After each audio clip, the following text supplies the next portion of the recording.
एक छोटे से खेत में एक जवान लड़का और उसका दादा मिट्टी खोद रहे थे। वो मिट्टी को पलट रहे थे, उसकी गांठों को तोड़ रहे थे ताकि मिट्टी बुआई के लिए अच्छे से तैयार हो सके। उस काम में काफी कड़ी मेहनत थी, लेकिन उसका यह मेहनत अच्छी फसल प्राप्त करने के लिए आवश्यक थी। वो बुढ़ा आदमी अपने 70 साल की उम्र में भी कड़ी मेहनत कर रहा था। हाँ, थकान से वो काफी हद तक हाँफ रहा था और उसके माथे से पसीना टपकता था, लेकिन फिर भी वह शिकायत नहीं कर रहा था। उसका पोता जो तकरीबन 17 साल का था, तंदुरुस्त और ताकतवर, वह मिट्टी को पलटने और गांठों को तोड़ने में लगती मेहनत और ताकत के लिए पूछता। फिर वहां खड़े होकर वह हाँफता और थोड़ी देर के लिए रुक जाता।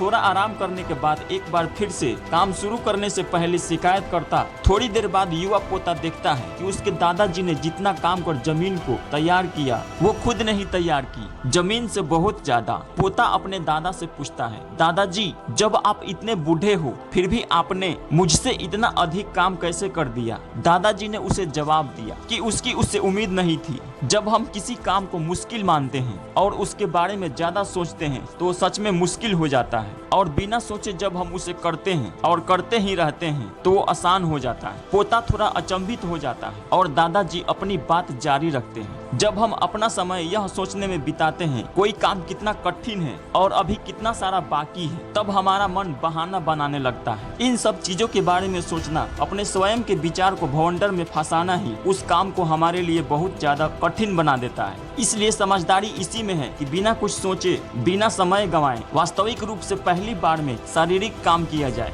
जब आप तय किए गए काम के बारे में ज्यादा सोचते हैं और अपने दिमाग को नकारात्मक विचारों पर ध्यान केंद्रित करने की अनुमति देते हैं तो आपकी गति उस काम को करने के लिए अपने आप धीमी हो जाती है। अगर आपको किसी भी काम के दौरान सकारात्मकता बनाए रखना चाहते हैं तो आपको तुरंत उस काम को शुरू कर देना चाहिए, और जितना आप आगे बढ़े, यानी कि जितना काम आपने अच्छे से खत्म कर लिया, उसे देखें न कि अभी कितना बाकी है, उससे उसके विचार करें। ऐसा करने से एक सुखद और सकारात्मक एहसास आपको उस काम को लगातार करते रहने की ऊर्जा देता है। अगर आप इस चैनल पर नए हो तो इस चैनल को सब्सक्राइब कर लो, तभी तो इस चैनल पर आने वाला अगला वीडियो देख पाओगे। तो फिर मिलते हैं एक नए वीडियो के साथ, तब तक के लिए जय हिंद, वंदे मातरम।